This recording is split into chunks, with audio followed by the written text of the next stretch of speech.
teman-teman penikmat cerita-cerita horor di channel spesial horor. Jumpa lagi bersama Mimin. Kali ini Mimin akan membawakan sebuah cerita horor dari akun Twitter @bristory yang berkisah tentang pengalamannya waktu kecil. Buat kalian yang sudah tidak sabar, yang sudah penasaran, langsung saja selamat menyimak kalau kalian benar-benar berani.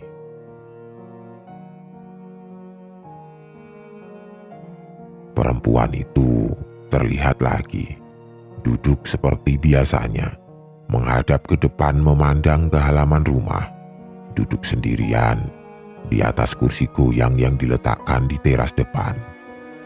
Jarang sekali aku melihatnya ditemani oleh orang lain, nyaris selalu sendirian. Semakin hari aku melihatnya, tubuhnya semakin bertambah kurus dengan wajah yang pucat pasi, bibirnya berwarna kehitaman, kedua matanya yang cekung terlihat sayu, tidak bercahaya. Aku menebak kalau perempuan itu sedang sakit yang berkepanjangan. Tapi walaupun begitu, dia tetap berusaha untuk tersenyum ramah ketika melihatku lewat depan rumahnya, memperlambat laju sepeda, lalu aku membalas senyumannya. Setelah melewatinya, aku melanjutkan perjalanan menuju rumah salah satu teman sekelas, Henry namanya. Aku tidak mengenal perempuan itu, tapi dia terlihat hampir seumuran dengan ibuku. Rumah tempat tinggal dia letaknya tidak terlalu jauh dari sekolah, tapi bukan di jalur yang biasa aku lewati ketika pergi dan pulang sekolah. Rumahnya berada di dalam kawasan perumahan yang berisi rumah-rumah berukuran besar. Penghuninya adalah orang-orang yang memiliki jabatan tinggi di suatu perusahaan atau instansi pemerintah. Rumah-rumah dengan model tahun 70 atau 80-an yang hampir semuanya bercat warna putih.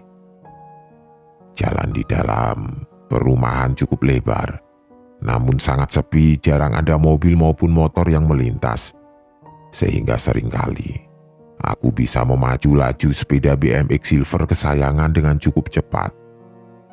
Pohon-pohon besar berdiri kokoh pada sisi kanan dan kiri jalan, membuat suasana perumahan agak sedikit teduh walaupun sinar matahari cukup menyengat panasnya. Pintu masuk ke dalam perumahan itu hanya ditandai dengan portal besi yang sudah tua dan berkarat. Itu pun aku tidak pernah melihatnya dalam keadaan tertutup. Jarang sekali aku melihat penghuninya berkeliaran di luar rumah sekitaran komplek. Aku juga tidak pernah melihat ada satpam atau hansip yang berkeliling menjaga keamanan. Intinya, perumahan ini sangat sepi, seperti perumahan yang tidak berpenghuni, perumahan yang menyeramkan. Yang pasti, aku harus masuk dan melalui perumahan ini apabila sedang menuju ke rumah Henry temanku. Ada alternatif jalan yang lain, tapi akan memutar lebih jauh, akan memakan waktu lebih banyak. Sudah beberapa bulan terakhir, aku harus berkunjung ke rumah Henry selepas jam sekolah. Kebetulan, pada waktu itu kami berada satu kelompok dalam mata pelajaran IPA. Ada satu tugas dari guruku, Pak Wasidi, yang mengharuskan kami menanam tanaman dan memperhatikan perkembangannya. Kebetulan juga di rumah Henry tersedia lahan yang cukup luas untuk bercocok tanam. Untuk alasan itulah kenapa aku menjadi sering berkunjung ke rumah Henry. 2 kali dalam seminggu bisa dipastikan aku akan datang ke sana. Terkadang baru pulang malam hari selepas Isya. Dan tentu saja dengan begitu Aku juga harus melewati perumahan yang cukup menyeramkan itu 2 kali seminggu. "Bri, sudah hampir jam 8 malam loh ini." Ayahnya Henry mengingatkanku untuk pulang. Mungkin karena aku terlihat masih asik bermain PS bersama anaknya. "Iya om, ini sudah mau pulang kok." Aku langsung membereskan tas dan bersiap untuk pulang. Seperti biasa, sebelum pulang, aku meminjam telepon untuk menghubungi bapak dan ibu di rumah untuk mengabarkan kalau aku sudah mau pulang. Setelah beres semuanya, aku pamit dan jalan pulang. Masih berseragam putih merah, dengan tas gendong menempel di punggung, aku pulang dengan mengayuh pedal BMX Silver yang selalu menemani kemanapun aku pergi.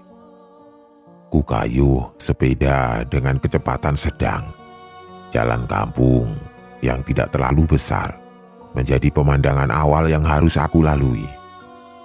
Pada bagian perjalanan ini, suasana masih ramai. Masih banyak orang lalu lalang atau sekedar berbincang di luar rumah. Aku masih cukup tenang selama melewatinya. Tapi sekitar 15 menit kemudian, tiba saatnya aku untuk masuk dan melewati komplek perumahan yang cukup menyeramkan itu. Perumahan yang sangat sepi walaupun pada siang hari, apalagi malam hari. Laju sepeda sengaja aku perlambat ketika akan melewati gerbangnya. Gerbang yang hanya ditandai oleh portal besi yang sudah tua dan berkarat. Portal besi yang tidak pernah terlihat tertutup. Akhirnya, aku memasuki komplek itu. Jam masih menunjukkan hampir di pukul 9 malam. Namun suasananya sudah sangat sepi, lebih sepi dari biasanya. Beberapa rumah terlihat lampunya menyala semua, lampu taman, lampu teras, dan juga lampu yang ada di dalam. Beberapa rumah lain, ada yang hanya terlihat lampu terasnya saja yang menyala. Malah ada pula yang gelap gulita, tidak ada satupun lampu yang menyala. Aku mengayuh pedal dengan perlahan, menyusuri jalan aspal yang terkadang berlubang pada sedikit bagiannya. Penerangan hanya dibantu oleh lampu jalan yang terletak di atas trotoar. Tidak terlalu terang, namun cukup membantu penglihatanku untuk berjalan dalam sepinya perumahan itu. Angin malam mulai bertiup menerpa wajah. Angin yang sudah mulai terasa dingin walaupun belum terlalu malam. Suara yang terdengar hanyalah suara ban sepedaku yang bergesekan dengan aspal jalan, tidak ada suara yang lain. Sepi. Beberapa menit kemudian, akhirnya aku tiba di depan rumah yang biasanya ada perempuan setengah baya yang sedang duduk di teras. Rumah dalam keadaan sepi seperti biasanya. Hanya lampu taman dan lampu teras yang menyala. Lampu taman berbentuk bola kaca yang disangga oleh sebatang tiang besi, menyala cukup terang untuk menerangi sekitarnya. Sedangkan lampu teras terlihat redup. Di dalam rumah tidak ada lampu yang menyala, gelap gulita. Tapi lampu depan yang redup itu cukup buatku untuk dapat melihat suasana teras di rumah itu. Cukup membantuku untuk melihat kalau ternyata perempuan itu ada. Segera aku memperlambat laju sepeda, berjalan nyaris berhenti sambil memperhatikannya. Ini sudah malam, kenapa ibu itu masih saja duduk di luar rumah? Begitu gumamku dalam hati. Perempuan itu tetap duduk seperti biasa. Duduk di atas kursi goyangnya yang bergoyang perlahan ke depan dan ke belakang. Mengenakan jaket tipis berwarna gelap dengan kain selendang yang melilit di lehernya. Rambut panjangnya terurai, tidak seperti biasanya. Namun walaupun begitu wajahnya masih dapat terlihat wajah yang terus mengikuti pergerakanku yang melintas berjalan di depan rumahnya. "Hati-hati nak, sudah malam." Tiba-tiba dia menyapaku dengan suara pelan, tapi masih terdengar cukup jelas. Menyapa dengan senyum yang mengembang di wajahnya. "Iya Bu," aku menjawab sambil tersenyum juga. Kasihan ibu itu, terlihat sakit, namun malam-malam masih di luar rumah. Aku bergumam dalam hati seraya terus melanjutkan perjalanan, mempercepat laju sepeda agar segera sampai di rumah. 1 minggu kemudian, seperti biasanya, aku kembali harus ke rumah Henry melanjutkan mengerjakan tugas sekolah yang hampir selesai. Kali ini, aku berjalan berdua dengan Henry menuju ke rumahnya. Mengendarai sepeda masing-masing, kami berjalan menyusuri jalur seperti biasanya. Jalur yang harus melewati komplek perumahan yang sepi itu. Ketika kami sudah memasuki perumahan itu, lagi-lagi aku tertarik dengan rumah yang biasanya ada perempuan duduk di kursi goyang di teras rumah. Aku memperhatikan rumah itu.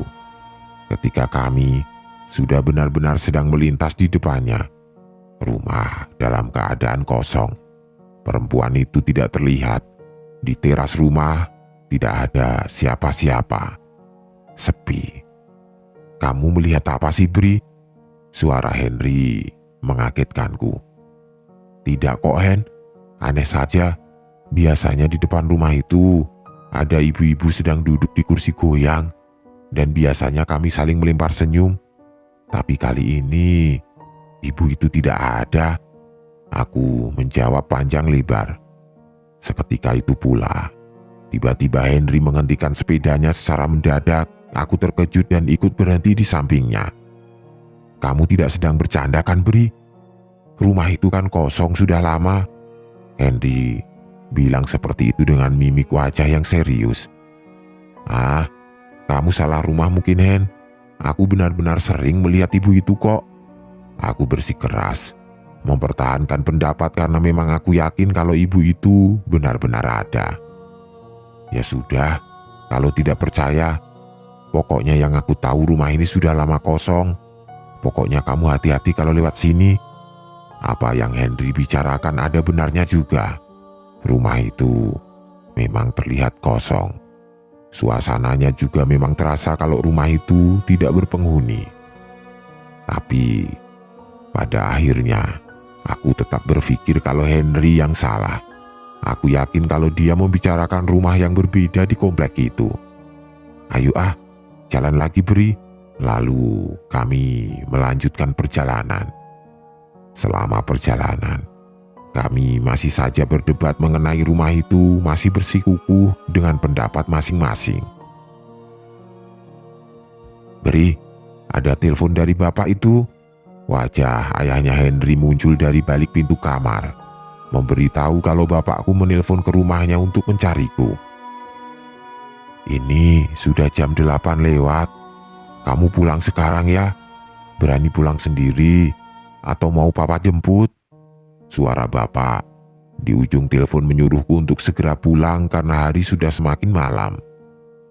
"Tidak usah jemput, Pak. Aku pulang sendiri saja." Memang malam itu aku terlalu asik bermain game sampai lupa waktu. Ternyata sudah jam 8 lewat sedikit. Setelah itu aku langsung bersiap untuk pulang. Berpamitan, aku langsung naik ke atas sepeda dan mengayuhnya cepat-cepat. Malam itu malam Jumat. Suasananya sedikit berbeda. Tiba-tiba rintik hujan kecil mulai turun dari langit hanya beberapa puluh meter setelah aku meninggalkan rumah Henry. Kayuhan kaki pada pedal sepeda semakin kupercepat. Fakta bahwa jas hujan tidak ada di dalam tas gendong yang ada di punggung semakin membulatkan tekad untuk segera sampai di rumah. Aku memilih untuk hujan-hujanan di atas sepeda daripada harus berteduh menunggu hujan reda. Lagi pula, Hujannya juga tidak besar, hanya gerimis kecil. Sekitar beberapa puluh menit kemudian, akhirnya aku sampai di depan komplek perumahan yang sepi itu. Karena teringat oleh omongan Henry pada sore sebelumnya, sempat terbersit niat untuk memilih jalan lain yang lebih jauh menghindari komplek perumahan itu. Tapi aku urungkan niat itu. Rasa khawatir apabila hujan akan semakin deras memaksaku untuk memilih jalur yang lebih pendek dan cepat melewati perumahan sepi itu. Sudah jam 9 tepat ketika aku lirik jam yang melingkar di pergelangan tangan kiri. Sempat ragu, tapi akhirnya aku melintas masuk ke dalam komplek. Air hujan membasahi aspal jalanan, membuat jalan menjadi sedikit licin. Aku lebih berhati-hati lagi walaupun laju sepeda tetap berjalan cukup cepat. Beberapa kali harus membasuh wajah yang basah tersiram air hujan karena yang kurasakan hujan turun semakin deras. Seperti biasa, suasana perumahan itu sangat sepi. Aku perhatikan malam itu lampu rumah lebih banyak yang dalam keadaan mati. Lebih banyak rumah gelap gulita daripada yang terang benderang. Lampu jalan yang berbaris di atas trotoar lagi-lagi membantu penglihatanku menelusuri jalan sepi itu. Suara gesekan ban sepeda tidak sendirian lagi. Kali ini ditemani oleh suara rintik hujan yang sudah mulai bertambah deras. Akhirnya, beberapa belas meter di depan, sebelah kanan jalan, aku melihat rumah yang biasanya ada perempuan duduk di terasnya. Rumah yang menurut Henry sudah lama kosong. Rumah itu terlihat menyala lampu tamannya, karena memang lampu itu yang paling pertama terlihat. Beberapa meter kemudian, baru aku dapat melihat terasnya dan perempuan itu ada di situ. Dari kejauhan, aku lihat dia duduk di atas kursi goyangnya seperti biasa. Aku mengayuh sepeda perlahan membuat jarak dengan rumah itu semakin dekat dengan perlahan juga. Dari kejauhan, kelihatan kalau perempuan itu sudah memandang ke arahku. Seperti biasa, tubuhnya tetap bergoyang pelan ke depan dan ke belakang mengikuti ayunan kursi. Ketika jarak kami sudah cukup dekat, tiba-tiba dia berdiri dari kursinya. Berdiri menatap ke arahku sambil tersenyum, kemudian melambaikan tangan. "Nak, mampir dulu sini, jangan hujan-hujanan." Dia memanggilku. Dia mengundangku untuk mampir ke rumahnya. Aku semakin memperlambat laju sepeda, nyaris berhenti. "Terima kasih, Bu. Aku pulang saja." Aku membalas ajakannya dengan sopan. "Mampir dulu sebentar, sampai hujan reda. Tidak apa-apa." Hujan yang sudah mulai cukup deras memaksaku untuk berhenti dan mempertimbangkan ajakannya untuk mampir. Iya, pada akhirnya aku memutuskan untuk mampir dan kemudian membelokkan sepeda ke kanan untuk masuk ke halaman rumahnya. Perempuan itu berdiri di samping kursi goyangnya dengan rambut panjang terurai hingga sebatas pinggang. Berpakaian daster berwarna putih. Tubuh bagian atasnya memakai jaket wol tipis berwarna gelap, ditambah dengan selendang yang cukup tebal melilit di lehernya seperti biasa. Kemudian, aku menyandarkan sepeda di tembok garasi, kemudian mendekat ke tempat ibu itu berdiri. "Sudah, berteduh dulu di sini sampai hujan reda. Kamu pulang kemana? Di mana rumah kamu?" Suara lirih dan pelan terdengar keluar dari mulutnya. Ada yang aneh. Perempuan ini terlihat lebih segar dari biasanya. Wajahnya tidak terlihat pucat, tubuhnya sudah tidak terlalu kurus lagi. Terlihat seperti sudah sembuh dari sakitnya. Rumah saya di Ramanuju, Bu. Tuh kan, masih cukup jauh dari sini. Sudah, kamu di sini saja dulu sampai hujan reda. Mimi, wajah perempuan itu terlihat cemas. Setelah perbincangan singkat itu, kami hanya diam tanpa berbicara satu sama lain. Kami sama-sama memandang ke halaman rumah yang masih diguyur hujan. Ibu itu duduk diam di kursi goyangnya, sementara aku berdiri di sebelah kanannya. Cukup lama kami dalam situasi yang saling terdiam itu sampai pada akhirnya dia berkata, "Ibu, ambil teh hangat dulu ke dalam ya. Kamu tunggu di sini saja." Kemudian dia berdiri dan berjalan pelan masuk ke dalam rumah. Sementara aku akhirnya memutuskan untuk duduk di atas tembok teras yang letaknya ada di sebelah garasi. Suasana kembali hening. Hanya suara rintik hujan yang masih turun yang terdengar. Cukup lama aku berdiri sendirian menunggu perempuan itu keluar rumah.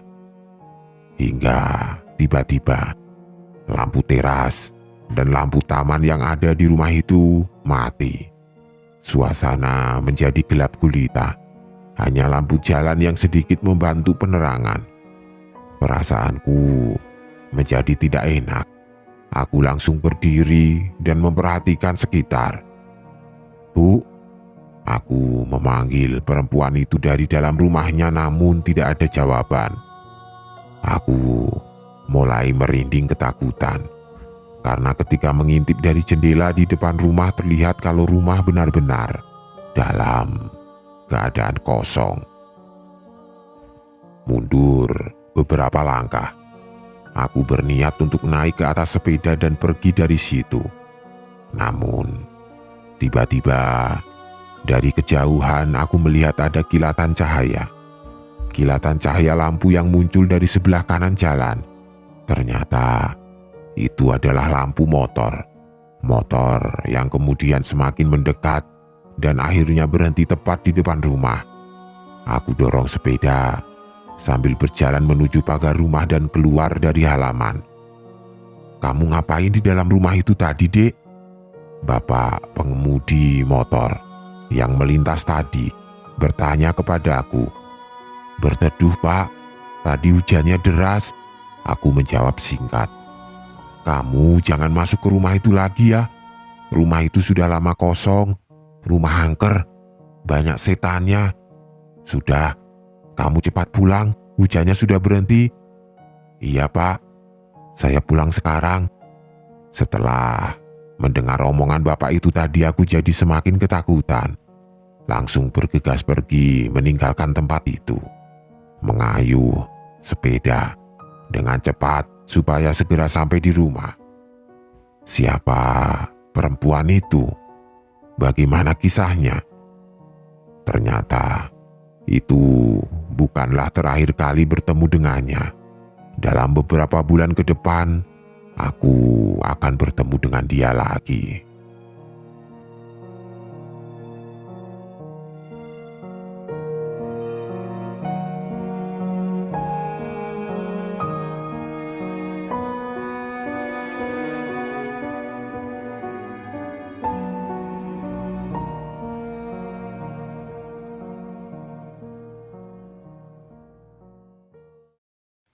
Teman-teman, penikmat cerita-cerita horor di channel Spesial Horor. Bagaimana kabar kalian? Semoga betah dan kerasan selalu di channel Spesial Horor ini. Bersama Mimin di sini, yang kali ini akan membawakan sebuah cerita horor dari akun Twitter @bristory berjudul Wanita Berbaju Merah. Buat kalian yang sudah tidak sabar, langsung saja selamat menyimak kalau kalian berani.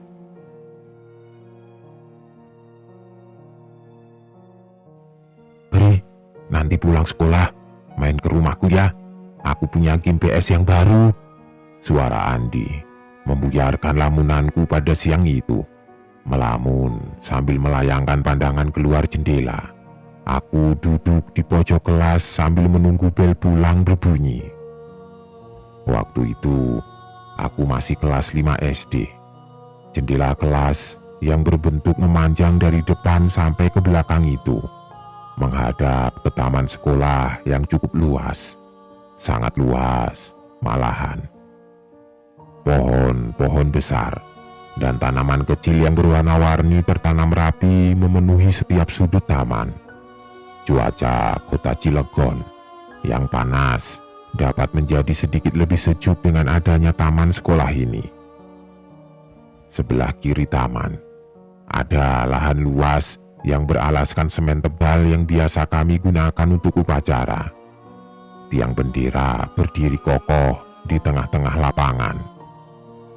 Agak jauh lagi ke arah timur, terdapat lapangan rumput yang luas. Lapangan ini biasa kami gunakan untuk pelajaran olahraga atau pelajaran lain yang memerlukan lahan yang luas. Seluruh lingkungan sekolah dikelilingi oleh pagar besi berwarna merah yang tidak terlalu tinggi. Oh iya, SD ku ini bersebelahan dengan bangunan taman kanak-kanak. Dan aku alumni di TK itu juga.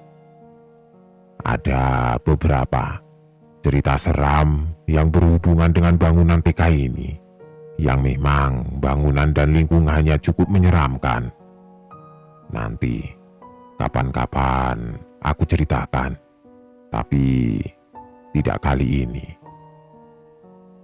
Itulah sedikit gambaran lingkungan SD tempatku bersekolah dulu. Lingkungan indah yang sudah memberikan banyak pengalaman yang sangat berkesan. Ada beberapa yang menyeramkan. Andi, anak baru di kelas, murid pindahan dari Jawa Tengah. Dia pindah sekolah karena harus ikut ayahnya yang pindah tugas ke kota Cilegon. "Game apa, Di?" tanyaku antusias. "Balapan, Bri, pokoknya seru." Seketika itu juga, aku jadi semakin bersemangat untuk cepat pulang dan langsung ke rumah Andi untuk main PS. Tapi, aku menjadi tidak terlalu semangat ketika kembali ingat kalau rumah yang Andi dan keluarga tempati adalah rumah yang aku takuti. Aku pernah punya pengalaman seram di rumah ini beberapa bulan yang lalu, jauh sebelum keluarga Andi pindah ke situ. Kalian masih ingat dengan rumah yang ada perempuan berambut panjang duduk di teras depan? Nah, rumah inilah yang ditempati oleh Andi dan keluarganya. Mundur ke beberapa bulan sebelum cerita ini, ketika Andi baru saja pindah sekolah dan tempat tinggal. Layaknya anak baru, waktu itu Andi tampak malu-malu ketika diperkenalkan oleh Pak Wasidi di depan kelas. Terlihat dari penampilannya, sudah tampak kalau Andi ini anak dari orang berada, atau mungkin orang tuanya pejabat tinggi di pemerintahan. Walaupun kulitnya agak gelap, tetapi penampilannya terlihat bersih dan rapi dengan rambut belah pinggir yang dibentuk menggunakan gel. Setelah selesai acara perkenalan, Andi dipersilahkan untuk duduk. Kebetulan di sebelahku adalah bangku kosong. Teman sebangku sebelumnya pindah sekolah. Jadilah Andi duduk di bangku itu. Aku di bangku kanan, Andi di bangku kiri. Setelahnya, kami jadi berbincang memperkenalkan diri masing-masing. Benar tebakanku. Ternyata orang tua Andi memang pejabat yang cukup tinggi. Seorang polisi yang dipindah tugaskan ke Cilegon.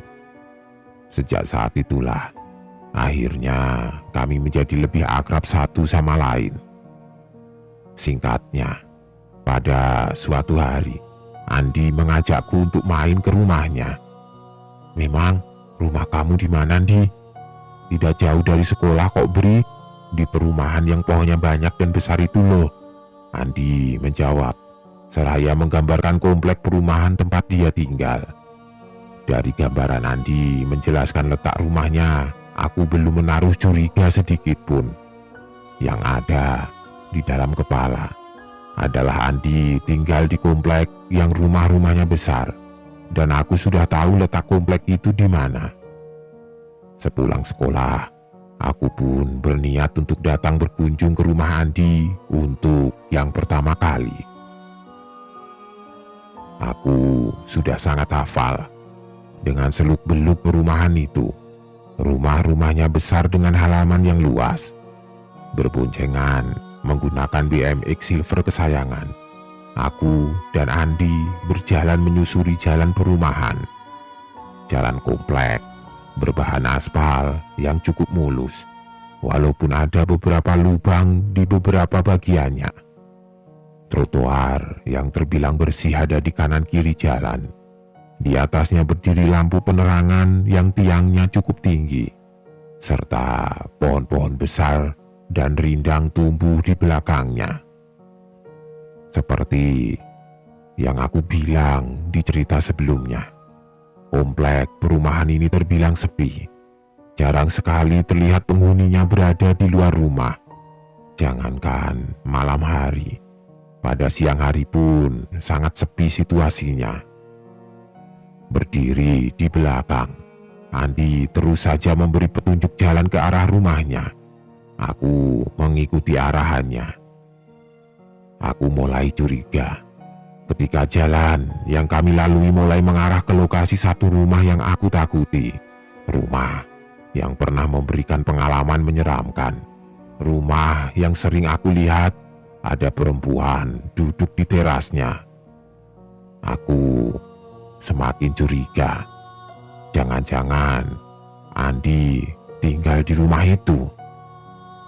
"Ini rumahku, Bri. Ayo kita masuk." Aku terdiam di atas sepeda. Ketika kami masih berada di depan pagar rumah, kecurigaanku terbukti benar. Andi tinggal di rumah yang aku takuti. Rumah yang pernah memberikan pengalaman seram buatku. "Bri, ayo." Iya, Andi. Iya. Ajakan Andi membuyarkan lamunanku. Kondisi rumah tidak banyak berubah, hanya terlihat jauh lebih bersih dari sebelumnya.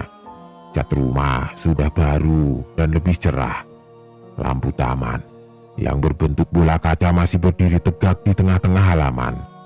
Aku yakin itu masih lampu taman yang sama dengan yang aku lihat dulu. Aku sandarkan sepeda di sisi kiri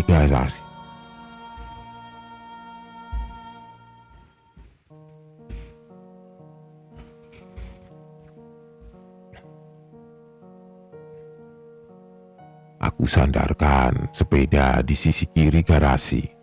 Setelah itu, kami berjalan ke teras rumah yang letak lantainya sedikit lebih tinggi dari garasi. Kami melepas sepatu di teras. Masih teras yang sama dengan teras yang pernah aku injak sebelumnya. Bedanya, kali ini tidak ada kursi yang biasa diduduki oleh perempuan berambut panjang waktu itu. Berganti dengan 2 kursi kayu, mengapit meja panjang di tengahnya. "Assalamualaikum, Mbak." Sambil menekan tombol bel setengah berteriak, Andi memanggil seseorang dengan sebutan Mbak. Tidak beberapa lama kemudian, pintu terbuka. Muncul seorang perempuan muda dari dalam rumah. Perempuan itu adalah asisten rumah tangga Andi dan keluarganya. Saat itulah aku baru tahu kalau ternyata setelah di dalam terlihat jelas kalau rumah ini besar dan luas. "Ayo, Bre, kita langsung ke kamarku saja ya," ajak Andi. Aku mengangguk setuju. Masih di ruang tamu, aku melemparkan pandangan ke seluruh isi rumah. Sofa kulit berwarna kecoklatan tertata rapi di tengah ruang tamu. Di tengah sofa, ada meja marmer besar dengan vas bunga di atasnya. Tepat di belakang sofa panjang di dinding bagian atas, terpampang foto besar berisi 4 orang. Itu foto keluarga Andi. Ayahnya berdiri dengan gagah memakai seragam dinas. Di sebelah berdiri ibunya Andi yang berkebaya. Sedangkan Andi dan kakak perempuannya berdiri di depan. Belakangan, aku baru tahu kalau waktu itu sang kakak sudah duduk di bangku SMP. Di salah satu sudut ruangan, berdiri guci yang ukurannya cukup besar. Sepertinya itu adalah guci tua, terlihat dari warnanya yang sudah terlihat kusam. Aku agak-agak takut dengan guci. Ibu bilang guci adalah tempat setan bersembunyi. Dari ruang tamu, kami masuk ke ruang keluarga. Ruangannya lebih besar lagi. Lampu kristal besar menggantung di tengah-tengah ruangan. Di sebelah kanan berdiri lemari kayu besar yang di dalamnya adalah TV yang ukurannya besar juga. Ukuran TV terbesar yang pernah aku lihat saat itu. Di depan TV tergelar karpet tebal yang lebar dengan beberapa bantal besar tergeletak di atasnya. Di belakang karpet ada kursi panjang dan meja kaca.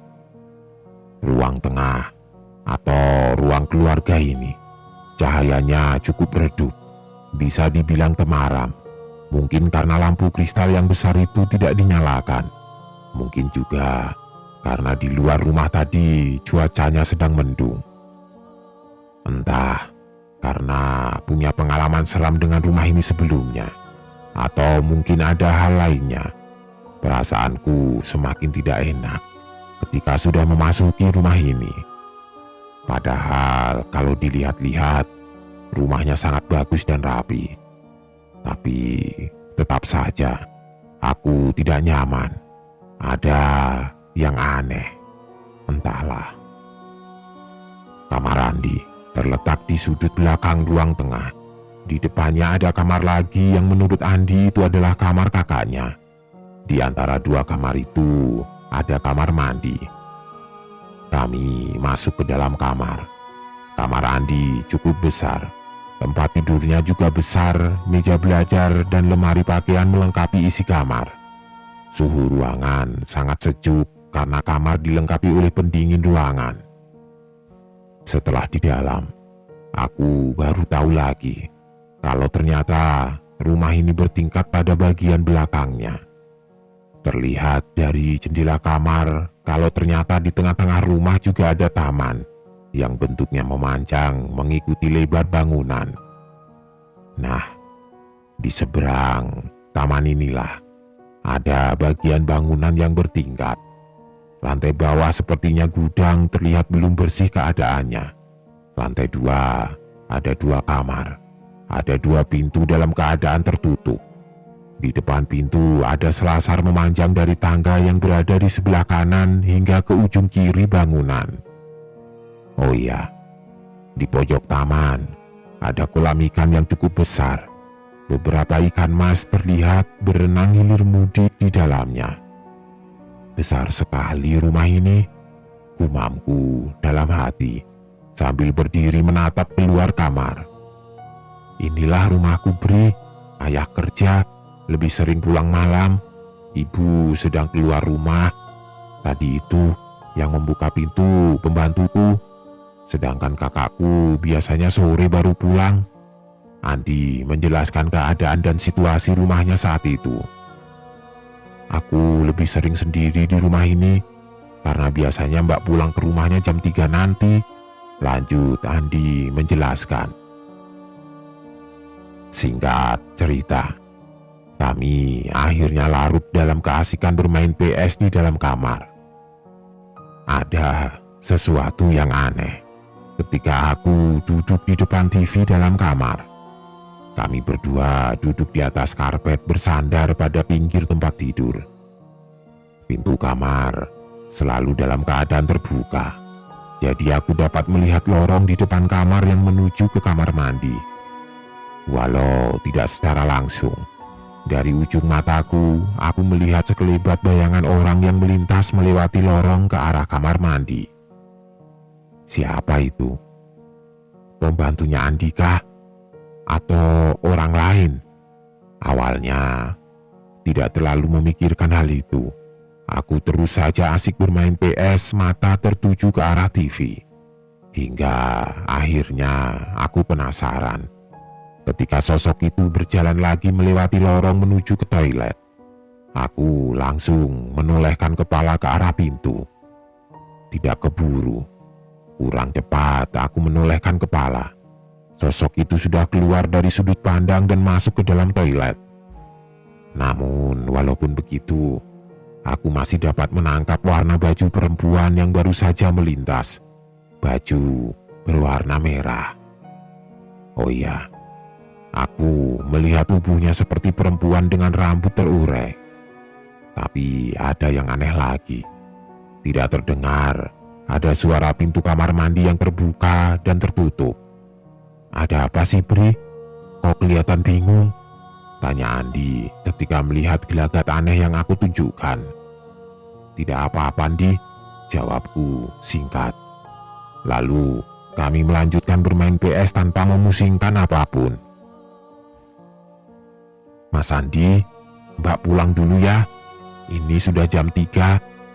Tiba-tiba Mbak Yuni, ART Andi, muncul di depan pintu. Dia pamit pulang. Aku memperhatikan Mbak Yuni. Dia memakai kaos hitam dan celana biru, tidak ada warna merah pada pakaiannya. Lantas, siapa yang tadi perempuan baju merah yang aku lihat berjalan ke arah toilet? Mungkin saja Mbak Yuni ganti baju.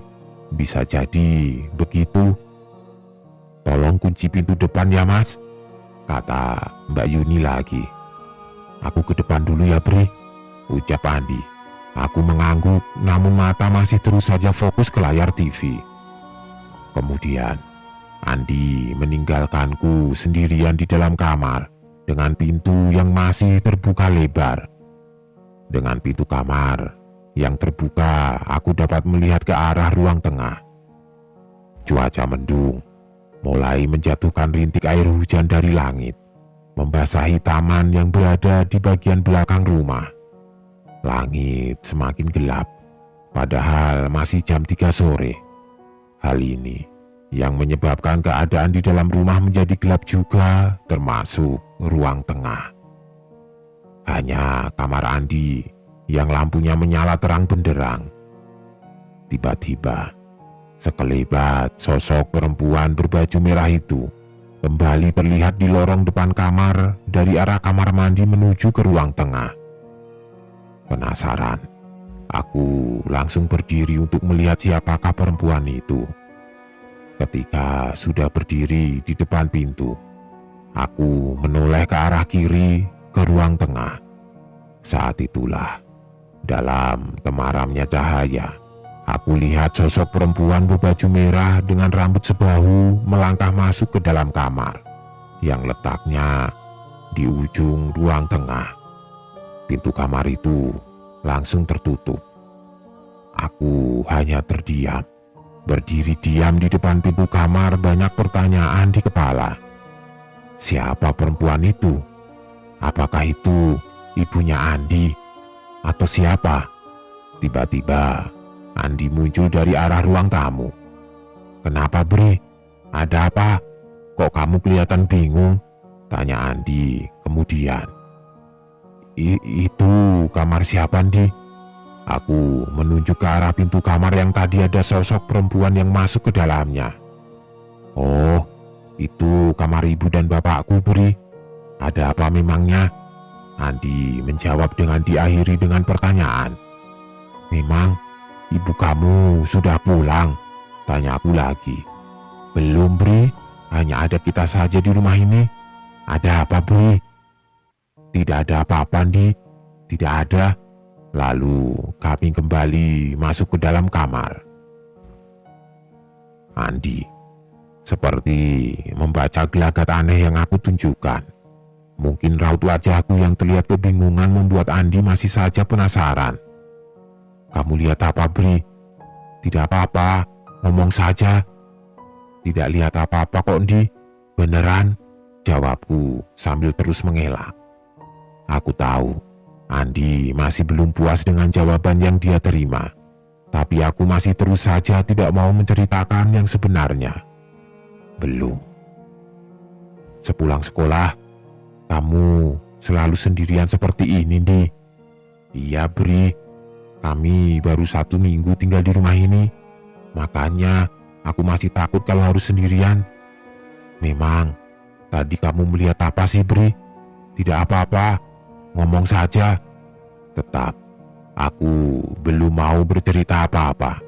Karena memang aku sendiri masih merasa kebingungan setelah melihat sosok perempuan yang beberapa kali terlihat warawiri di depan kamar. Hujan terdengar masih turun dari langit. Keadaan di luar rumah semakin gelap, ditambah dengan hari yang sudah semakin sore beranjak malam.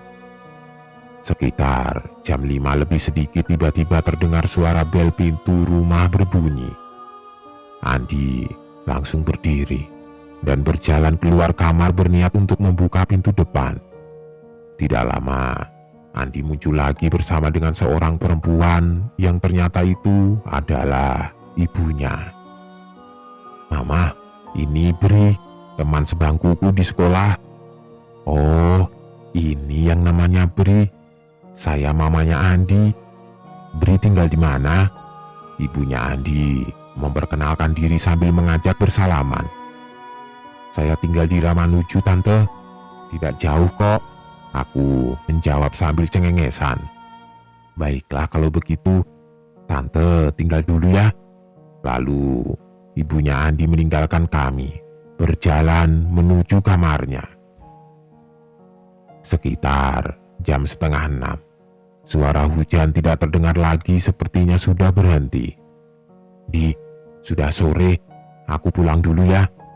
Iya Bri, terima kasih ya, sudah mau main ke rumahku. Ketika aku hendak berpamitan ke ibunya Andi bilang ibunya sedang tidur di kamarnya. Ya sudah, akhirnya aku pulang tanpa berpamitan. Andi mengantar keluar rumah sampai ke pagar depan. Ketika kami sudah berada di pagar, ketika aku sudah duduk di atas sepeda, Andi berbicara dengan suara pelan dan nyaris berbisik. Aku yakin tadi kamu melihat sesuatu. Kamu melihat perempuan baju merah kan? Aku tersentak kaget. Bukan karena mendengar omongan Andi, tetapi ada hal lain yang membuat aku ketakutan. Dari pagar itu, aku dapat melihat ke arah jendela kamar yang letaknya di sebelah kanan rumah. Aku melihat ada seseorang di balik jendela. Ternyata perempuan berbaju merah itu sedang berdiri memperhatikan kami. Melihat mataku yang mengarahkan pandangan ke belakangnya, Andi ikut-ikutan menoleh ke arah jendela kamar. Tiba-tiba, sosok perempuan itu sudah menghilang. Aku pulang ya, Andi. Sampai ketemu besok ya. Aku langsung buru-buru mengayuh sepeda menuju pulang, meninggalkan Andi yang masih diam tanpa kata, terbengong-bengong di pagar rumah. Itulah saat pertama kali aku berkunjung ke rumah Andi, dan saat pertama kali juga aku melihat sosok perempuan berbaju merah yang misterius itu. Setelahnya, beberapa kali aku datang berkunjung ke rumah Andi. Beberapa kali juga mengalami kejadian yang menyeramkan di rumah itu.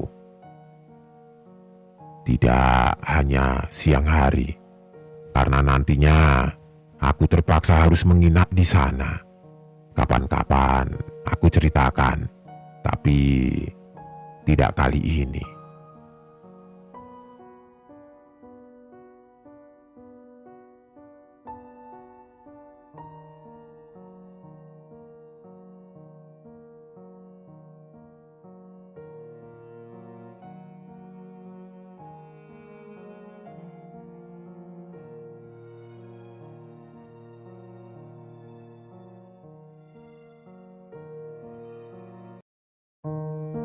teman-teman penikmat cerita-cerita horor di channel Spesial Horor. Jumpa lagi bersama Mimin. Kali ini, Mimin akan membawakan sebuah cerita horor dari akun Twitter omras @ras140217 yang berjudul Pindah Rumah, Kuburan Misterius di Bawah Kamar. Buat kalian yang sudah penasaran, yang sudah tidak sabar, langsung saja selamat menikmati kalau kalian masih berani.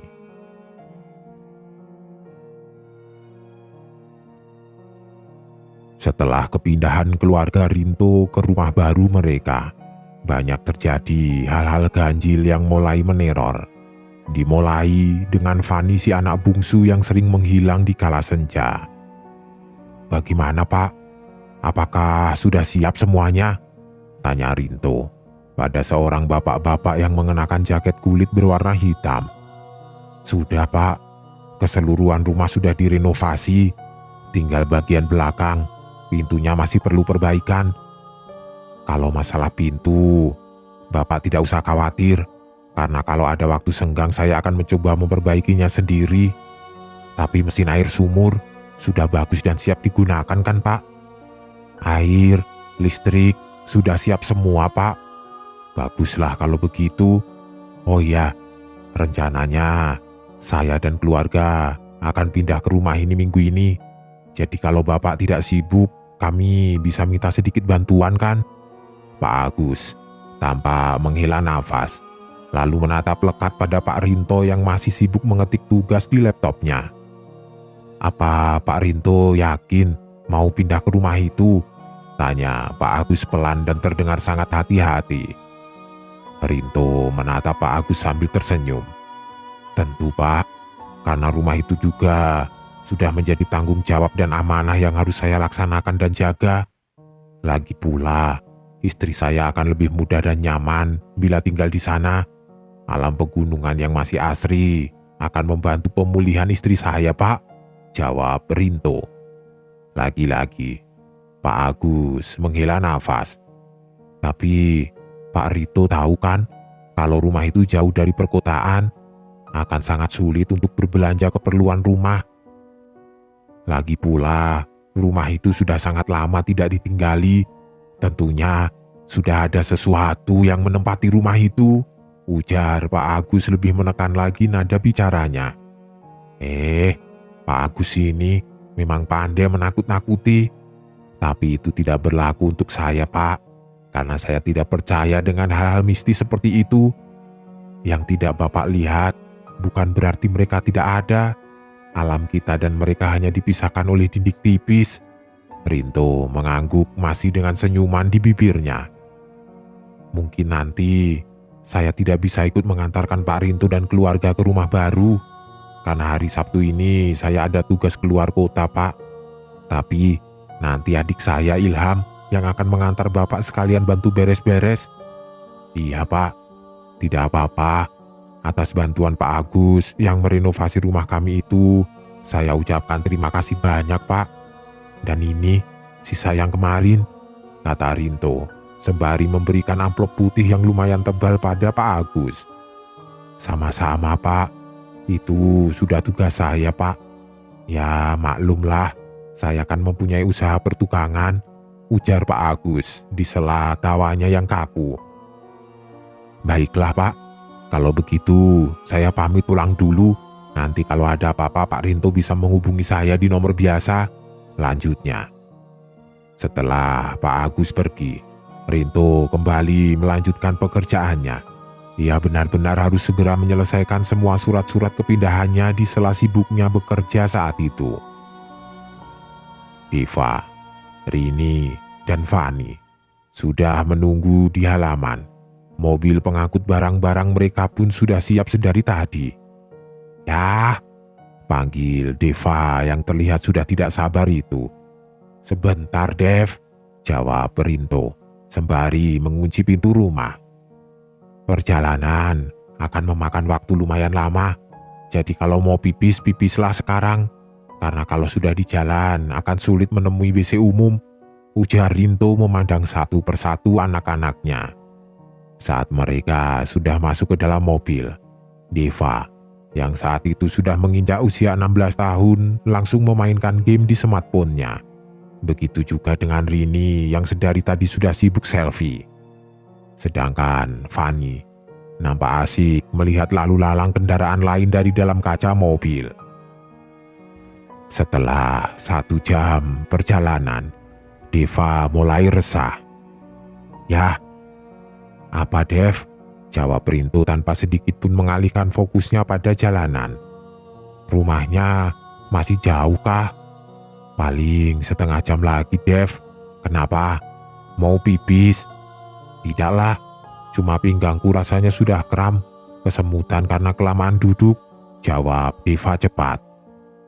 Rinto tersenyum. Mereka sudah memasuki jalanan berbatu setelah belokan tadi. Jalanan beraspal sudah terpotong dan berganti dengan jalanan berbatu penuh debu. Semakin lama masuk melewati jalan tersebut, mobil mereka semakin lindung dari cahaya matahari yang terhalang oleh rimbunnya pepohonan liar yang tumbuh di kiri kanan jalan. Suasana di tempat itu membuat Deva, Rini, dan Fanny mulai ketakutan. "Kenapa kesannya seperti angker begitu ya? Dari tadi juga tidak ada orang lewat sama sekali," ujar Rini. "Sinyal juga tidak ada," celoteh Deva yang membuat Rini langsung mengecek smartphone-nya. "Ah, jangan-jangan di rumah yang akan kita tinggali itu juga tidak ada sinyal ya?" tanya Rini. "Ini kan jalanan hutan, Rin. Jelas tidak ada sinyal. Kalau di rumah yang akan kita tinggali itu ada kok. Cuma ya harus keluar rumah dulu kalau mau cari sinyal." "Hah? Ayah bercanda kan?" "Ah, aku tidak akan bisa hidup tanpa update status," keluh Rini yang memang memiliki ribuan teman-teman online di sosmednya. "Kakak, itu siapa?" tanya Fanny, seraya menunjuk ke arah salah satu pohon besar di pinggir jalan. "Kuntilanak kali," jawab Rini sekenanya. "Mana ada hantu siang-siang begini," ujar Deva. "Yang Fanny lihat itu mungkin orang yang lagi nyari jamur atau lagi berburu," lanjut Deva. Tak lama setelah itu, mobil mereka terhenti karena adanya pohon besar yang tumbang menghalangi jalan. Rinto dan sopir-sopir pengangkut barang mereka keluar. "Ih, ada-ada saja," gumam Rini dengan nada kesal. Mereka mencoba sebisa mungkin untuk menyingkirkan pohon tersebut, namun segala usaha nampaknya sia-sia. "Sepertinya tidak bisa dipinggirkan secara utuh, Pak. Harus dipotong-potong dulu," ujar Ilham yang merupakan saudara dari Pak Agus. "Kalau begitu, di dalam kotak perkakas saya itu ada gergaji," jawab Rinto. Lalu mulailah mereka memotong pohon itu dengan alat seadanya. Deva dan kedua adiknya keluar dari mobil dan duduk di pinggiran jalan beralaskan sendal. Sementara ibu mereka masih berada di dalam mobil dengan pintu yang terbuka. Hampir 2 jam lamanya, barulah pohon besar itu berhasil dipotong-potong dan dibuang ke pinggir jalan. Keringat tampak membanjiri baju-baju mereka. Lalu setelah beristirahat sejenak, mobil-mobil tersebut kembali melanjutkan perjalanan. Deva menatap keluar. Nampak ada beberapa rumah kecil mirip gubuk di pinggir-pinggir jalan. Dan ada beberapa lansia yang sedang duduk sambil menginang, menyirih, menatap lekat pada iring-iringan mobil tersebut. "Kok di sini cuma ada orang-orang tua saja ya? Tidak ada anak kecilnya begitu?" cetus Rini. "Mungkin saja kan anak-anak kecilnya tinggal di desa, dan di sini itu seperti semacam kebunnya mereka saja," sahut Deva sambil menunjuk ke arah para lansia. Setelah beberapa belokan serta tanjakan dari tempat itu, barulah mereka tiba di rumah yang akan mereka tempati. Rumah itu memiliki halaman yang sangat luas, bahkan berkali-kali lipat luasnya jika dibandingkan rumah mereka di kota. Rumah itu terlihat sederhana, namun sangat indah dan rapi dengan dinding-dinding kayu ulin yang mahal.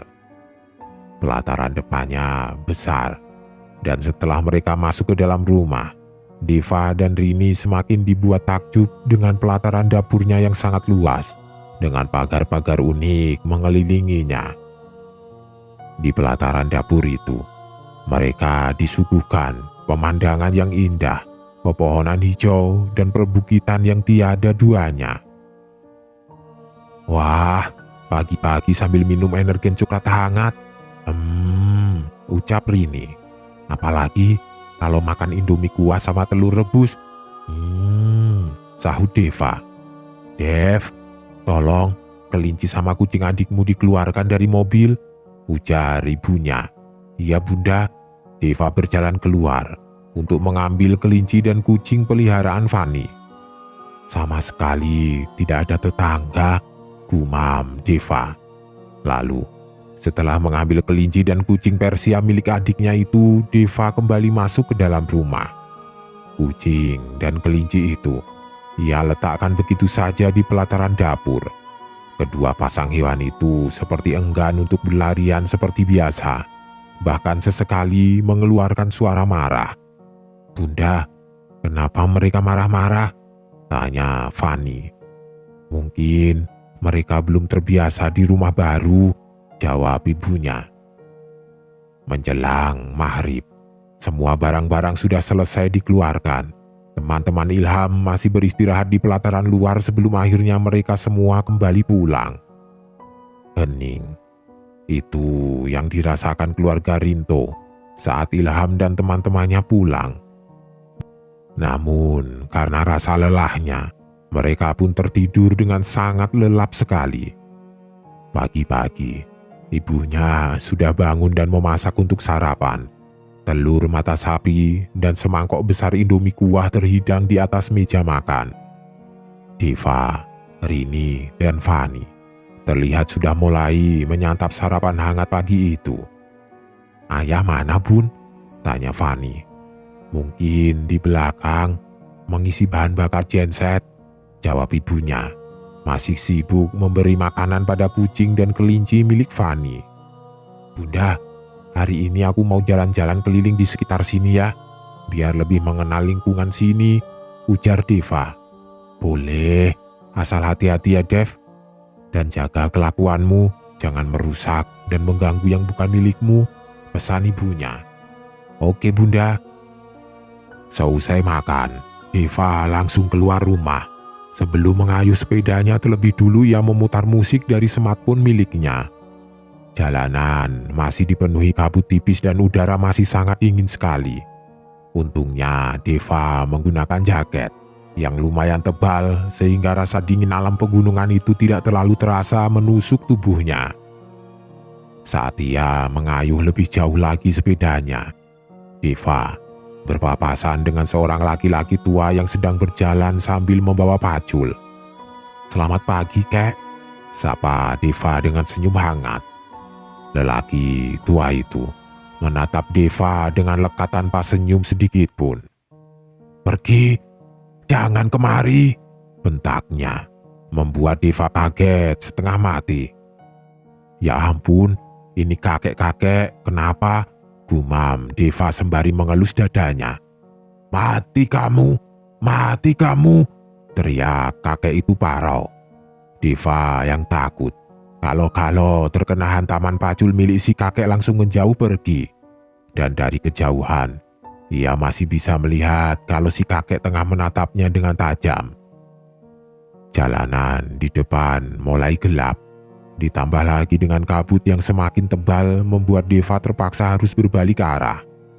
Namun, ia masih takut kalau si kakek aneh yang mungkin agak kurang waras itu tadi masih menunggunya. Deva sengaja memperlambat kayuhan sepeda. Kadang-kadang ia berhenti untuk mengambil foto pemandangan sekitar. Dan saat ia sedang asik melihat dua ekor kadal pohon yang berwarna hijau di pohon pinggir jalan, tiba-tiba terdengar suara teriakan seorang wanita yang menggema, membuat Deva melihat ke sekeliling. Rin, jangan bercanda, teriak Deva yang mengira itu suara teriakan Rini adiknya. Namun, tidak terdengar jawaban sama sekali. Lalu dari arah semak sekitaran pohon yang tidak begitu jauh dari tempat Deva berdiri, mulai bergoyang-goyang seperti ada seseorang di baliknya. Tidak lucu tahu, bentak Deva kesal, lalu segera menaiki sepedanya. Baru beberapa kayuhan saja, terdengar lagi suara teriakan dan kali ini diikuti dengan munculnya seorang perempuan berambut panjang yang berlari kencang ke arah Deva. Deva yang merasa ada seseorang berlari ke arahnya pun segera menoleh ke belakang dan astaga, teriak Deva kaget, lalu dengan kecepatan tinggi ia kayu sepedanya melewati jalanan berbatu tersebut. Saat sudah cukup jauh, dan Deva merasa kalau perempuan tadi sudah tidak mungkin lagi mengejar, ia pun menghentikan kayuhan sepedanya. Namun baru saja beberapa kali menghela nafas, dari arah semak di samping Deva berdiri muncul perempuan aneh tadi yang langsung saja menyerangnya. Deva terjatuh bersama sepedanya dan ditindih oleh perempuan tadi. Beberapa kali Deva terbatuk karena lehernya yang dicekek oleh perempuan itu. Deva yang ketakutan berusaha melawan. Ia menarik rambut panjang si perempuan misterius dengan sekuat tenaganya. Tapi semakin kuat Deva menarik rambut dari perempuan itu, perempuan tersebut malah membenturkan kepalanya ke kepala Deva. Beberapa kali Deva berteriak kesakitan. Ia terus mencoba melawan dan melepaskan diri dari si perempuan aneh itu. Tapi perempuan tersebut sangat kuat. Bahkan terasa berkali-kali lipat lebih kuat dari laki-laki pada umumnya. Kepala Deva terasa pening, pandangannya pun mulai berkunang-kunang. Darah merembes keluar dari lubang hidungnya. Lalu semuanya perlahan-lahan menjadi gelap. Bangun-bangun, Deva sudah berada di rumahnya. Dan terlihat di sana juga ada kakek-kakek aneh yang tiba-tiba membentaknya di jalan tadi. Ya Tuhan, Deva, syukurlah kamu sudah siuman. Ayah dan bunda khawatir melihat keadaanmu tadi, Dev, ucap ibunya. Deva memegang bagian dahinya yang masih terasa sakit. Kenapa ada kakek-kakek gila itu di sini ya? Tanya Deva. Hus, jangan bicara seperti itu, Dev. Beliau adalah orang yang menolongmu. Tadi saat Rini menyusulmu, dia melihat kakek itu tengah mengobati lukamu di tepi jalan. Beliau itu orang baik, Dev. Beliau juga yang mengantarmu kemari bersama Rini tadi. Kata beliau, kamu diserang orang gila yang memang sering berkeliaran di daerah itu. Sebelumnya beliau memang sudah mengingatkan kamu, Dev. Tapi kamu yang tidak mau dengar. Aku tidak mengerti bahasanya, Bunda, jawab Deva. Deva memang kurang memahami bahasa daerah, jadi wajar saja kalau dia tidak mengerti. Karena dalam keseharian di lingkungan yang dulu, Deva memang hanya menggunakan bahasa Indonesia. Kalau begitu, aku minta maaf sama kakek itu ya, Bunda. Maaf karena sudah menganggap beliau kurang waras, ucap Deva di sela-sela ringisannya. Larang anak-anak kalian ini jalan-jalan sampai ke daerah yang di sana itu tadi. Takutnya nanti terjadi seperti ini lagi, ujar si kakek. Iya, saya ucapkan terima kasih banyak pada kakek yang sudah menolong anak saya ini. Entah apa yang terjadi pada anak saya ini andai kakek tidak menolongnya tadi, ucap Rinto. Sama-sama. Dia itu sudah sering sekali melukai orang, malah kemarin kesana kemari membawa parang, menyuruh agar dia dikurung juga sudah. Tapi keluarganya tidak mau mendengar.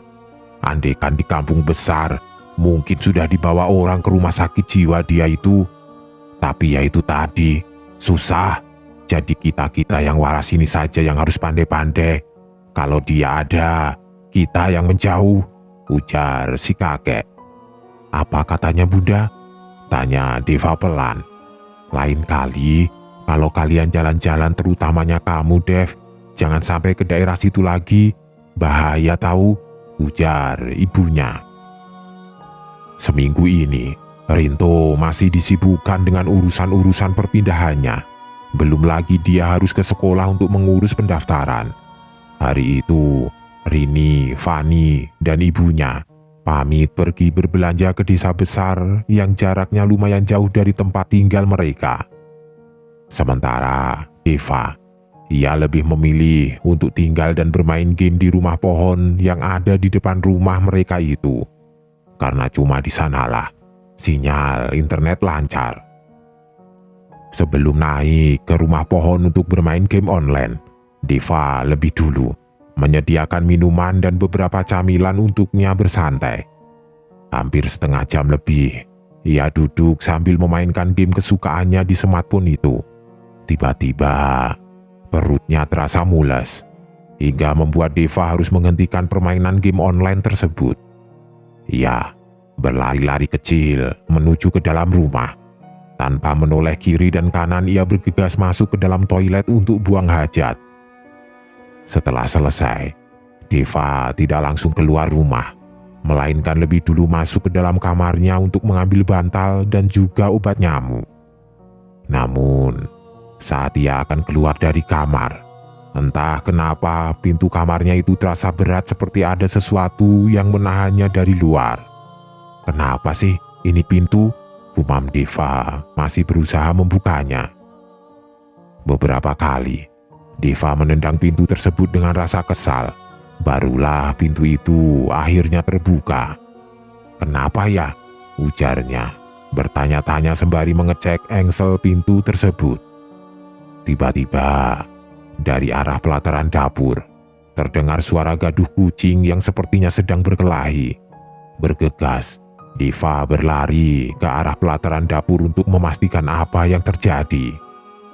Dan alangkah kagetnya ia saat melihat kucing Persia Fani yang sudah tergeletak bersimbah darah dengan luka mirip cakaran besar yang hampir membuat kepalanya terputus.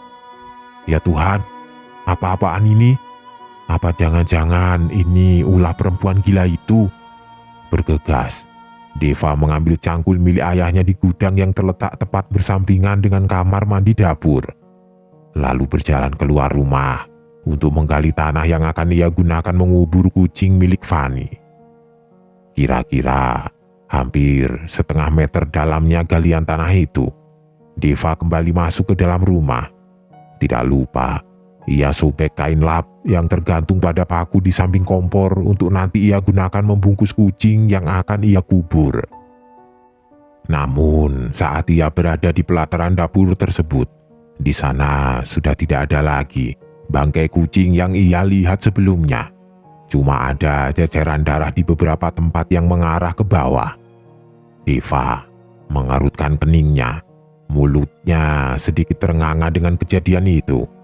Pelan-pelan, Deva melihat ke bawah pelataran yang hanya ada rerumputan dan anak-anak pohon liar saja. Itu pun sama sekali tidak ada tanda-tanda bekas diinjak hewan liar ataupun semacamnya. Apalagi ini, gumamnya. Dari arah luar, terdengar suara sepeda motor milik ayahnya. Deva langsung berlari keluar rumah dengan wajah yang nampak masih sangat kebingungan. "Ya, ayah!" panggil Deva pada ayahnya yang masih mengeluarkan barang-barang dari jok motor. "Apa? Kucing si Fani mati ya? Kepalanya hampir putus, seperti baru diserang hewan buas begitu." Rinto menoleh dan menatap anak sulungnya itu. "Maksudmu? Tadi aku main game di rumah pohon itu. Nah, terus aku mules. Setelah selesai dari WC, aku ke kamar buat ambil bantal sama obat nyamuk. Nah, terus setelah itu aku mendengar suara kucing seperti lagi berantem. Lalu aku lari ke pelataran dapur dan melihat kucing si Fani sudah mati dengan keadaan kepala yang hampir putus ya. Terus aku ke gudang buat ambil cangkul. Habis itu aku keluar rumah buat menggali kuburan untuk mengubur kucing si Fani. Dan pas aku mau ambil kucing itu tadi, bangkainya sudah lenyap begitu saja. Hilang, tidak ada di mana-mana. Sisanya cuma ada ceceran darah saja ya. Dan darah itu mengarah ke bawah. Tapi di bawah itu sama sekali tidak ada jejak bekas kaki binatang atau apapun. Aneh kan ya? Rinto menghela nafas, lalu melangkah masuk ke dalam rumah. Ia langsung ke arah pelataran dapur untuk memastikan kebenaran cerita dari Deva. Oh, ini pasti ulah monyet, Dev. Monyet kan bergelantungan dari pohon ke pohon. Ya mana ada jejak kakinya, ujar Rinto yang langsung membuat alis Deva mengerut. Monyet? Tidak percaya? Jangan-jangan kamu suka bolos lagi, Dev. Monyet kan termasuk hewan omnivora. Masa begitu saja kamu tidak tahu? Beberapa kali Deva mengerjap-ngerjapkan matanya. Yang dibilang ayahnya memang benar. Lupa aku ya. Astaga, iya juga ya. Kan di sini hutan. Tapi aku tidak mendengar suara monyet tadi ya. Sudah. Timbun lagi galian tanah yang kamu cangkul tadi, Dev. Dan satu lagi, kamu jangan cerita apa-apa dulu sama adikmu. Nanti dia menangis. Biar ayah yang coba jelaskan sama dia. Deva mengangguk, lalu berjalan keluar rumah. Sekitar jam 3 sore, ibu dan kedua adiknya sampai di rumah. Deva segera turun dari rumah pohon untuk membantu ibunya membawa barang-barang belanjaan yang sangat banyak tersebut. Persediaan berapa bulan ini, Bun? Tanya Deva seraya tersenyum. Angkut saja. Oh iya, itu telurnya hati-hati pecah ya, Dev. Setelah selesai membawa masuk semua belanjaan ibunya, Deva duduk di pelataran luar sambil bersiul. Kak Dev, kakak ada lihat Mili tidak? Tanya Fani. Deva menoleh. Sambil menggigit bibirnya, Deva menggeleng pelan. Tidak tahu, tadi kakak kan di rumah pohon, jadi tidak tahu kucingmu kemana, jawab Deva. Mili, Pus, Mili, panggil Fani dengan polosnya. Deva merasa bersalah karena sudah berbohong pada adik bungsunya itu. Tapi mau bagaimana lagi? Jika ia ceritakan kalau kucing itu sudah mati, pasti Fani akan menangis tidak berhenti. Deva masih asik mandi sambil bernyanyi ketika matahari sudah perlahan-lahan mulai terbenam. Fani, panggil ibunya, terdengar sampai ke dalam kamar mandi. Kenapa Bunda? Tanya Deva sembari membuka pintu kamar mandi. Kamu lihat Fani tidak? Dari tadi Bunda panggil-panggil adikmu, tapi tidak dijawab-jawab. Loh, bukannya tadi masih main dekat kurungan kelinci itu pas aku mau mandi? Jawab Deva. Iya, Bunda juga tahu. Tapi setelah Bunda tinggal sebentar buat ambil obat nyamuk tadi, Fani sudah tidak ada, Dev. Masa sih? Mungkin lagi main kejar-kejaran sama kelincinya kali, Bun. Bentar ya, aku pakai baju dulu. Habis itu Deva ikut cari Fani, ujar Deva seraya berlari ke arah kamarnya. Fani, jangan ngumpet di waktu senja begini, Van. Pak Mali tahu, panggil Deva. Cukup lama, Deva, Rini, dan kedua orang tuanya mencari-cari keberadaan Fani tetapi tidak kunjung ketemu. Tidak ada ya, ujar Deva. Ya Tuhan, coba kita cari di luar rumah, Dev. Siapa tahu Fani keluar mencari kucingnya, kata Rinto. Setelah Deva dan ayahnya keluar rumah dengan hanya berbekal senter, Rini masih berusaha menenangkan ibunya yang sudah menangis sesenggukan itu. Bunda jangan menangis, Fani pasti ketemu kok, ucap Rini bergetar. Sementara di luar, Deva dan ayahnya berpencar untuk mencari Fani. Sekelebat bayangan berwarna hitam tersorot senter yang dipegang oleh Deva. Karena takut kalau bayangan tersebut adalah perempuan gila yang menyerangnya waktu itu, perlahan-lahan Deva berjalan mundur dan bersiap-siap jika sewaktu-waktu ada yang menyerang. "Bagaimana, Dev?" tanya ayahnya mengagetkan Deva. Deva menghela nafas lega. "Tidak ada ya," jawabnya kemudian. Keduanya berjalan pelan menuju rumah dengan raut wajah penuh kekhawatiran. Di dalam rumah, Rini yang masuk ke dalam kamar untuk mengambil lotion anti nyamuk itu dibuat kaget dengan keberadaan Fani yang sedang bermain sendirian di dalam kamar. "Bunda!" teriak Rini. Mendengar teriakan Rini, ibunya bergegas lari ke arah kamar disusul oleh Deva dan ayahnya. Mereka semua tampak kaget sekaligus senang saat melihat Fani. "Kemana saja kamu, Van? Kami khawatir mencari kamu, Nak," ucap ibunya seraya memeluk tubuh mungil Fani.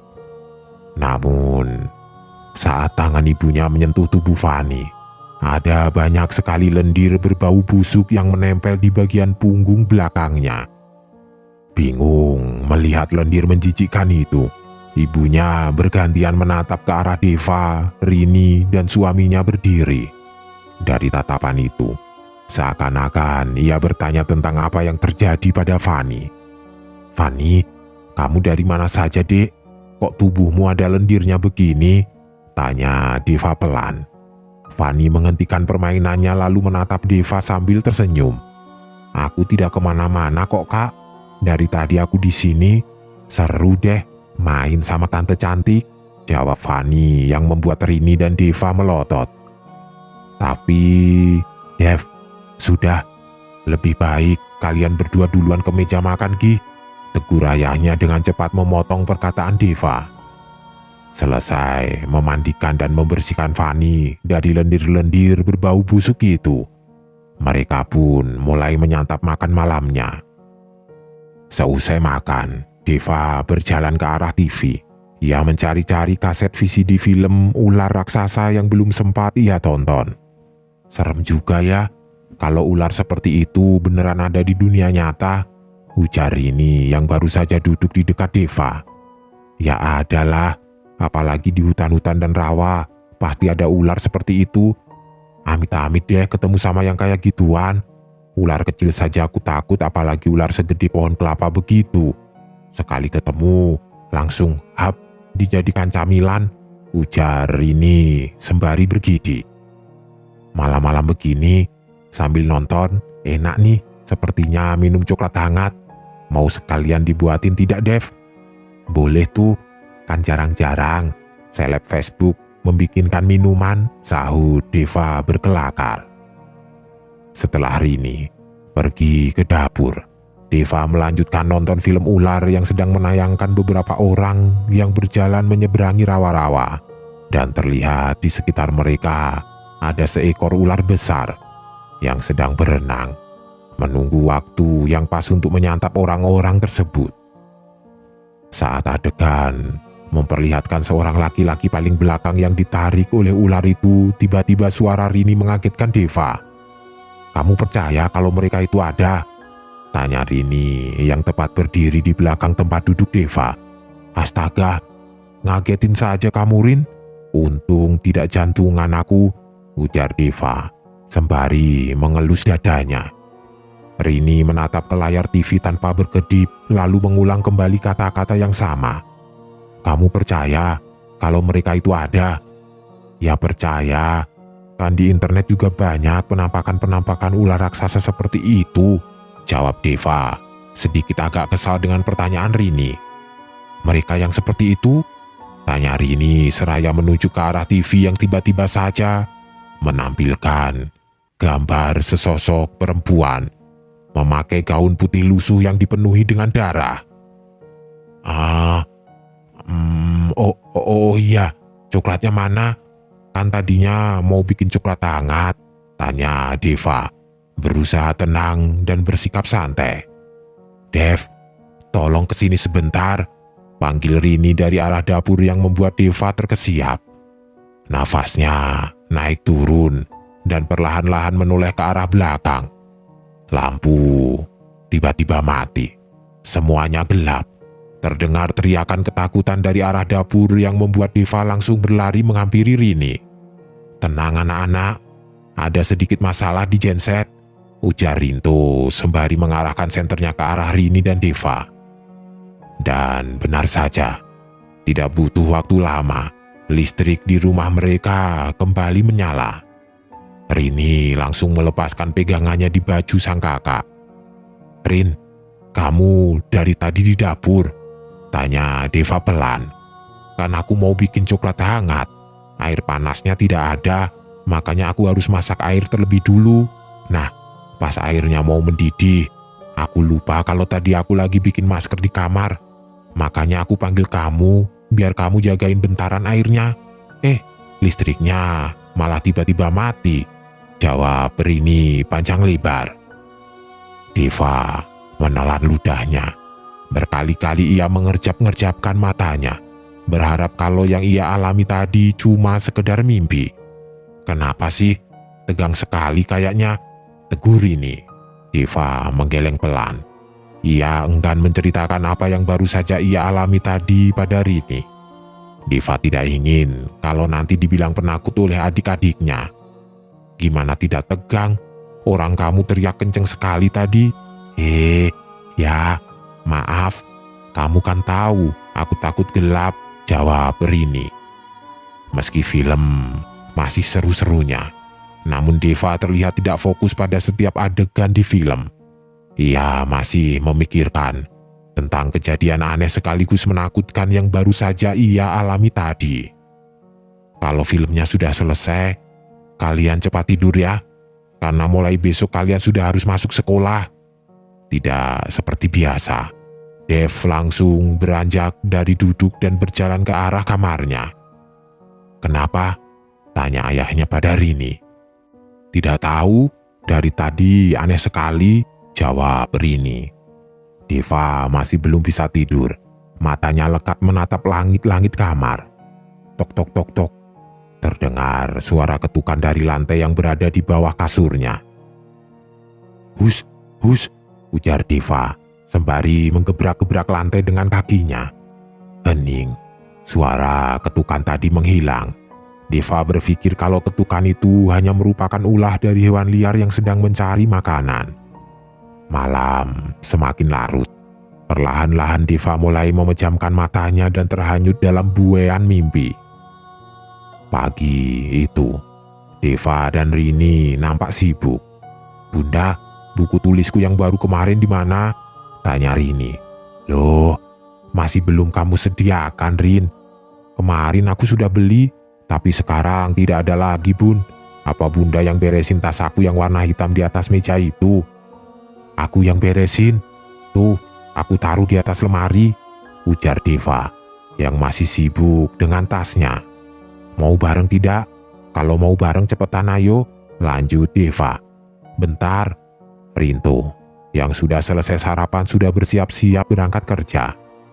"Ayah, Bunda, kami berangkat sekolah dulu ya," ujar Deva dan Rini bersamaan lalu bergantian menyalami kedua orang tuanya. Kakak beradik itu beriringan mengayuh sepedanya masing-masing menuju ke arah perkampungan. Jalanan menuju perkampungan itu masih belum beraspal dan banyak sekali batu-batu yang kapan saja bisa membuat mereka terjatuh jika kurang fokus.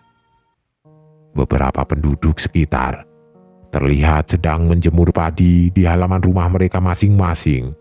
Saat Deva dan Rini lewat, mereka menatap keduanya dengan sangat lekat. "Kamu merasa tidak tadi orang-orang itu pada ngeliatin kita?" ujar Rini pada Deva saat mereka sudah sampai di dekat sekolah. Sekolah itu terlihat kumuh dan kurang terawat, bahkan sekolah tersebut tidak memiliki pagar. "Ya maklumlah, Rin, kan kita orang baru di sini, makanya mereka melihat kita seperti itu.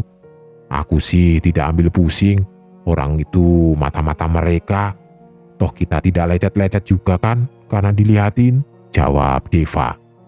"Iya deh, terserah kamulah," ujar Rini seraya mempercepat langkahnya menuntun sepeda menuju ke parkiran. Halaman sekolah itu digenangi air yang membuat becek jalanan bertanah tersebut. Rini dan Deva berpisah lalu menuju ke kelas masing-masing. Di kelas, Rupanya Rini adalah anak yang paling cantik di antara siswi-siswi lain dan mendapatkan perhatian lebih dari wali kelas. Sehingga siswi di sana memasang wajah tidak suka pada Rini. Alhasil Rini pun tidak memiliki teman di hari pertama sekolahnya itu. Berbeda dengan Deva, selain tampan, dia juga memang mudah bergaul.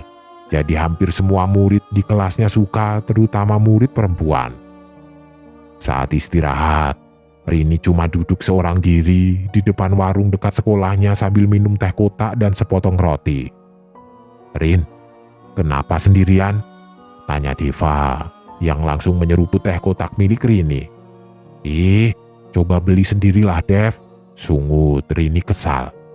"Bagi dikit saja masa nggak mau? Pelit amat jadi orang," ujar Deva.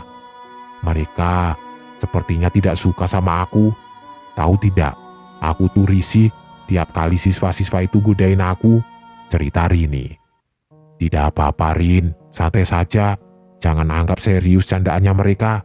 Mungkin itu adalah tanda welcome dari mereka untuk kamu. Lagi-lagi aku harus bilang, kalau di sini dan di sekolah kita dulu beda. Dan wajarlah kalau cara setiap murid sekolahnya menyambut murid baru berbeda-beda," ujar Deva, seraya menyisih rambut Rini yang menghalangi matanya. "Begitu ya? Ya sudah deh, aku masuk ke kelas dulu ya Dev. Oh iya, sama itu, roti dan teh kotaknya, tolong bayarin," kata Rini. Deva melotot menatap adiknya. Saat Rini tersenyum, Deva menggeleng pelan. Tapi mau tidak mau ia pun membayar roti dan minuman milik adiknya tadi.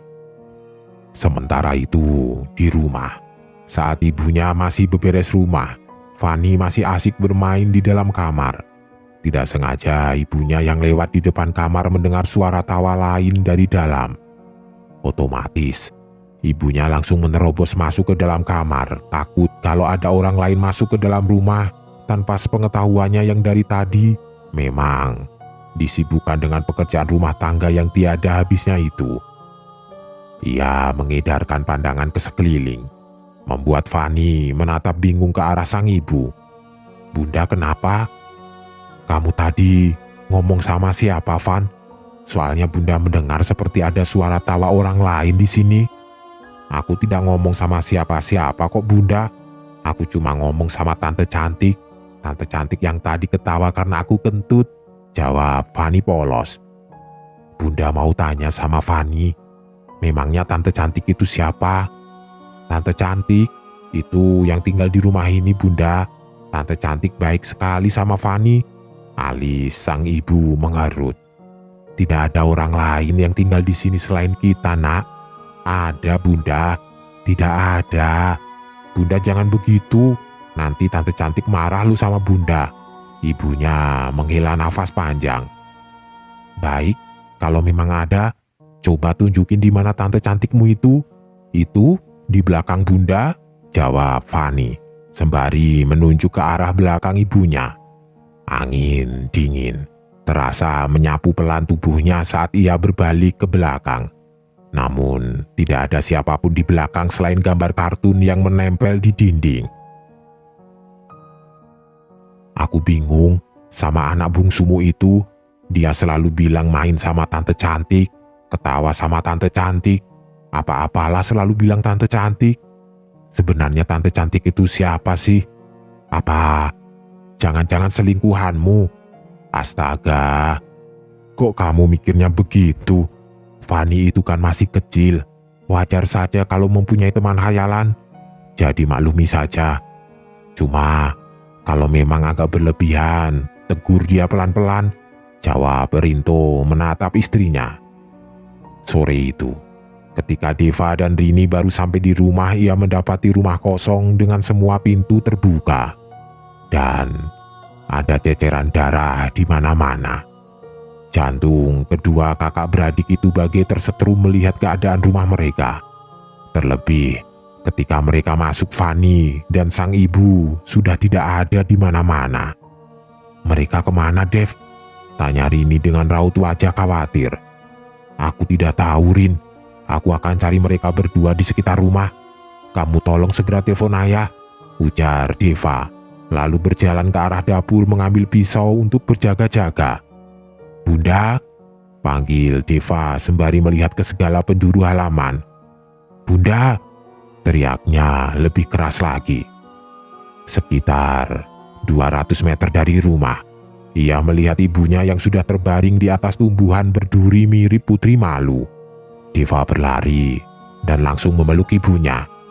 Bunda, kenapa? Ya Tuhan, ujar Deva panik. Apalagi ketika ia melihat luka yang cukup besar di bagian dahi sang ibu. Deva sudah berusaha untuk mengangkat tubuh ibunya, namun ia tidak terlalu kuat untuk itu. Akhirnya, ia meletakkan kepala ibunya di atas pangkuan, berharap kalau ibunya cepat sadar. Tidak lama kemudian, perlahan-lahan ibunya mulai siuman. Deva menghela nafas lega. Bunda, kenapa? Fani? Fani? Fani? Teriak ibunya histeris. Bunda, tenang dulu. Tarik nafas, Bunda. Coba ceritakan apa yang sebenarnya terjadi. Fani hilang, Dev. Fani hilang, isak ibunya. Hilang? Bagaimana bisa, Bun? Setahu Deva, Fani tidak berani keluar rumah sendirian. Bunda juga tidak tahu. Saat itu Bunda lagi cuci baju. Terus Bunda mendengar suara jeritan dari kamar. Bunda keluar, dan karena Bunda kaget panik ditambah lagi kaki Bunda masih banyak sabun, Bunda terpeleset dan kepala Bunda terbentur kaca. Entah siapa yang menaruh kaca pecah di situ. Setelah itu, Bunda teringat dengan jeritan dari kamar. Bunda pun langsung lari lagi ke kamar. Tapi Fani sudah tidak ada di sana. Kamar itu sudah kosong dengan mainan-mainan Fani yang berserakan di lantai. Bunda sudah panggil-panggil Fani, sudah nyari Fani ke seluruh ruangan di rumah itu. Tapi Fani tidak ada, Dev. Makanya Bunda memutuskan untuk mencari di luar.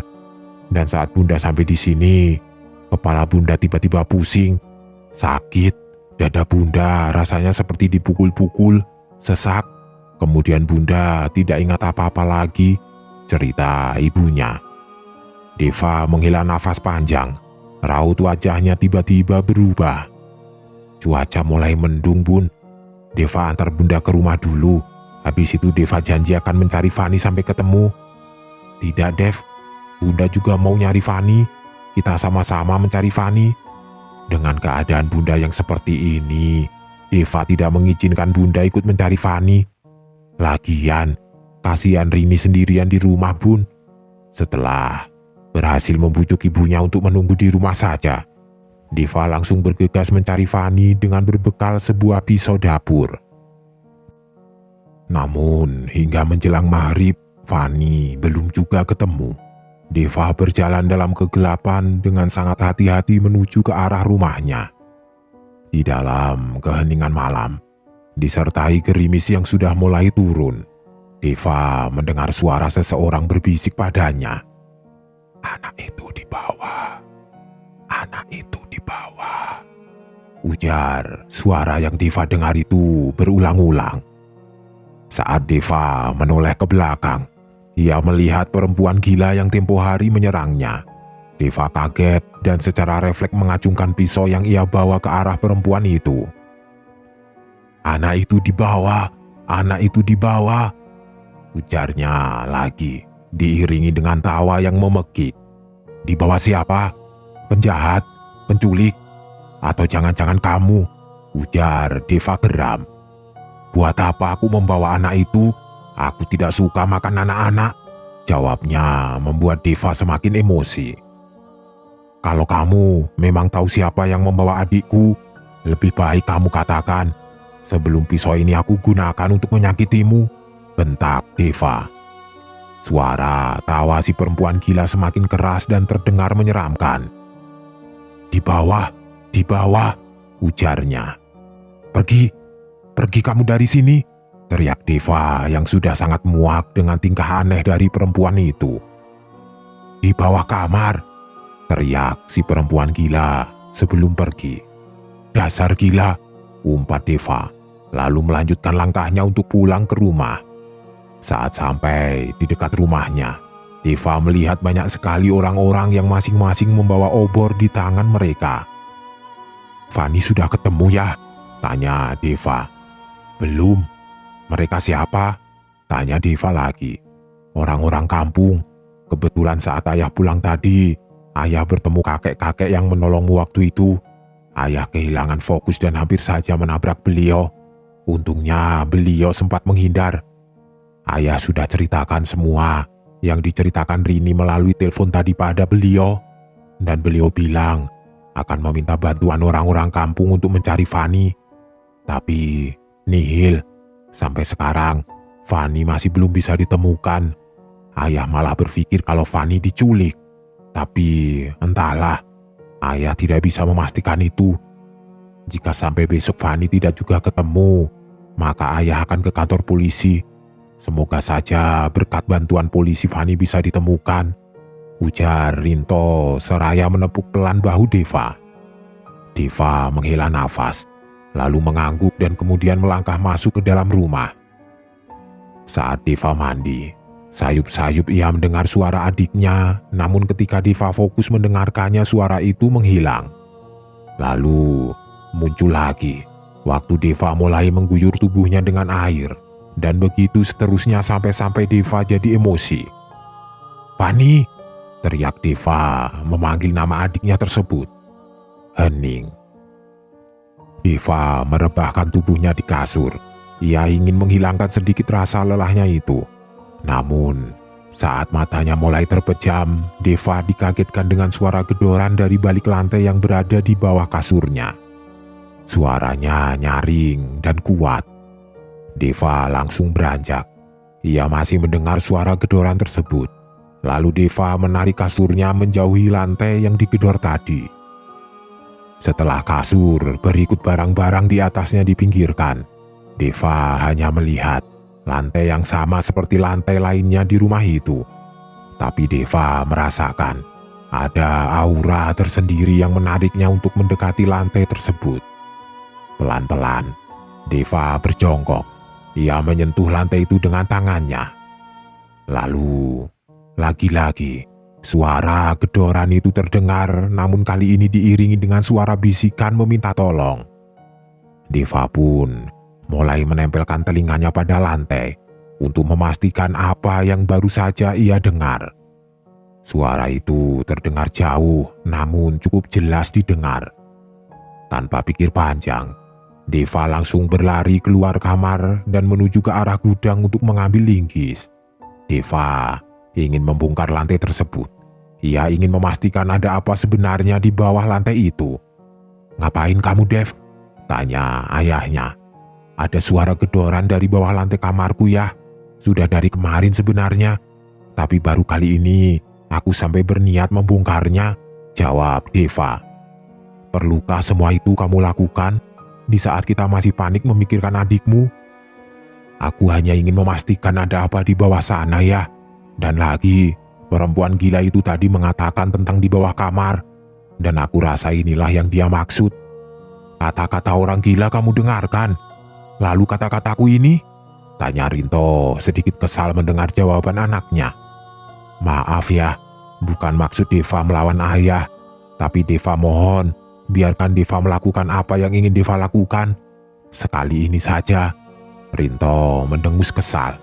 "Terserah kamu saja," ujarnya sebelum pergi.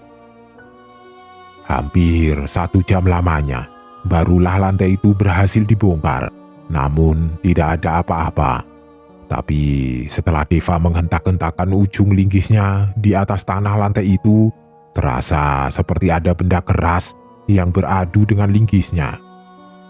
Karena penasaran, Deva langsung menggali tanah tersebut untuk menemukan benda itu menggunakan linggisnya.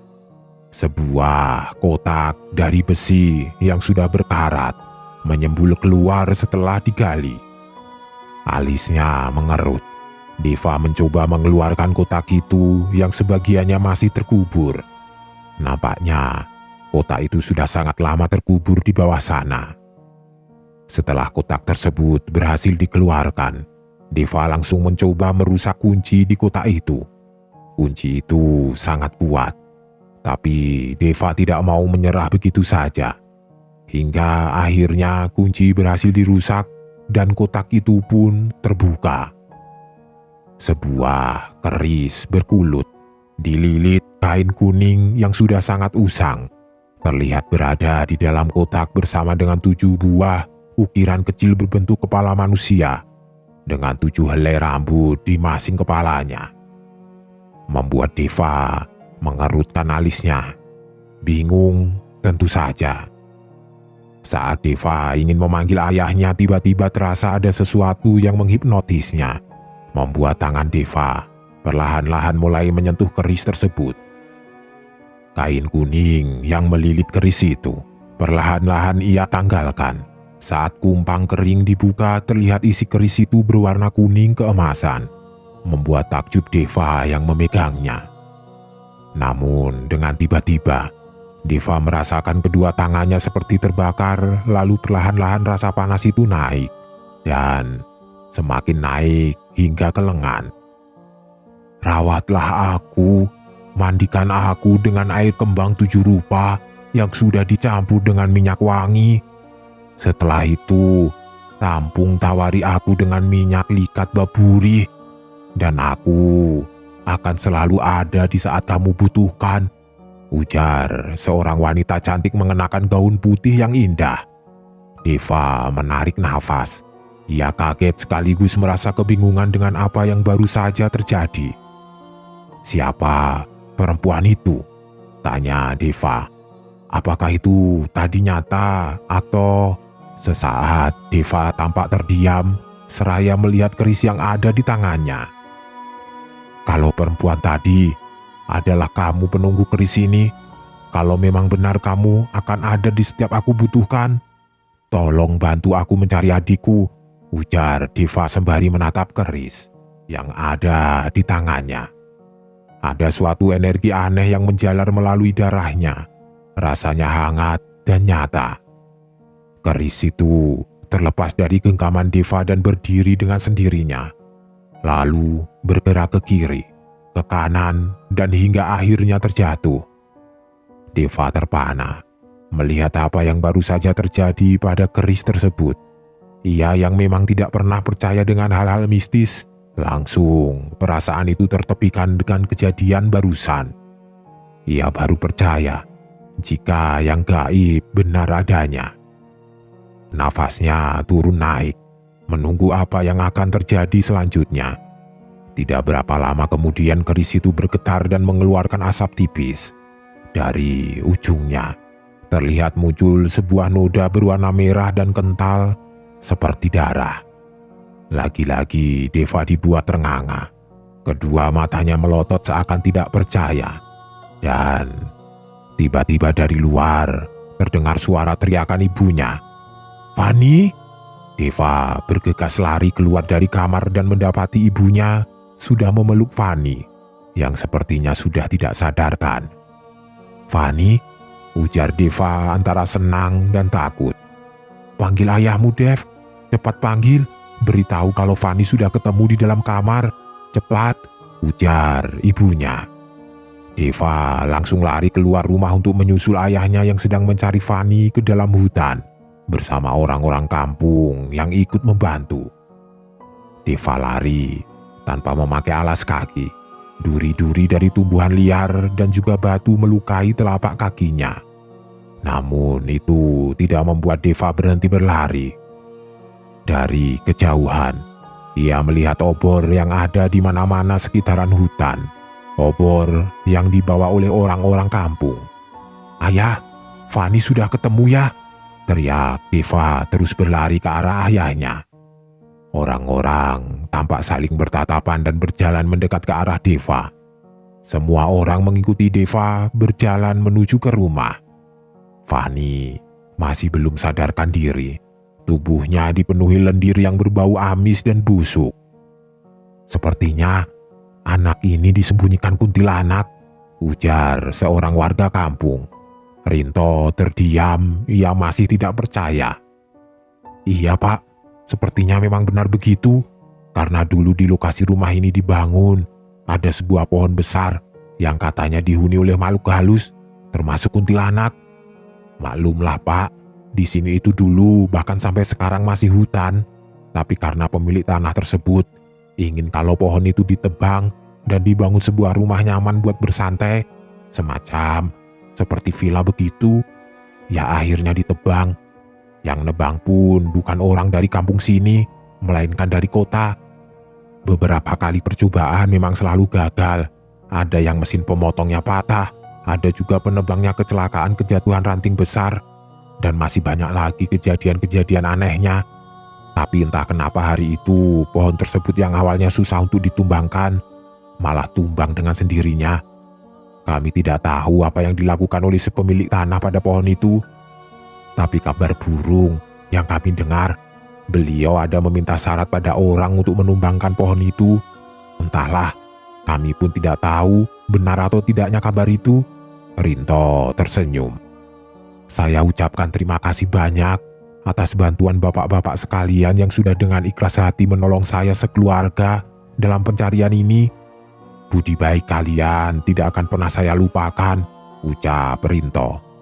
Setelah warga pulang, Deva tergesa-gesa masuk ke dalam kamarnya guna menyimpan keris yang ia temukan terkubur di bawah lantai tadi. Lalu merapikan kembali lantai-lantai yang sudah ia bongkar. Biarlah kamarku begini dulu, yang penting aku sudah menemukan ini, gumam Deva. Hari itu, Deva sengaja bolos sekolah untuk mencari 7 macam kembang yang akan ia gunakan memandikan keris yang ditemukannya. Ia juga sedikit bingung dengan minyak likat baburi yang dimaksud oleh perempuan tersebut. Setelah semua bahan-bahan yang ia perlukan sudah terkumpul, Deva bergegas pulang ke rumahnya sore itu. Terlihat Fanny masih pucat dan diam, tidak seperti biasa yang selalu aktif dan ceria. "Hai Van," sapa Deva. "Tante cantik jahat," ujar Fanny membuat Deva terdiam. "Tante? Iya, dia bawa Fanny Kak. Dia marahi Fanny. Fanny takut, mau pulang tapi tidak dibolehkan," isak Fanny. "Sudah, jangan menangis lagi. Fanny kan sudah aman sekarang. Sudah ada bunda, ayah, Kak Deva, dan juga Kak Rini.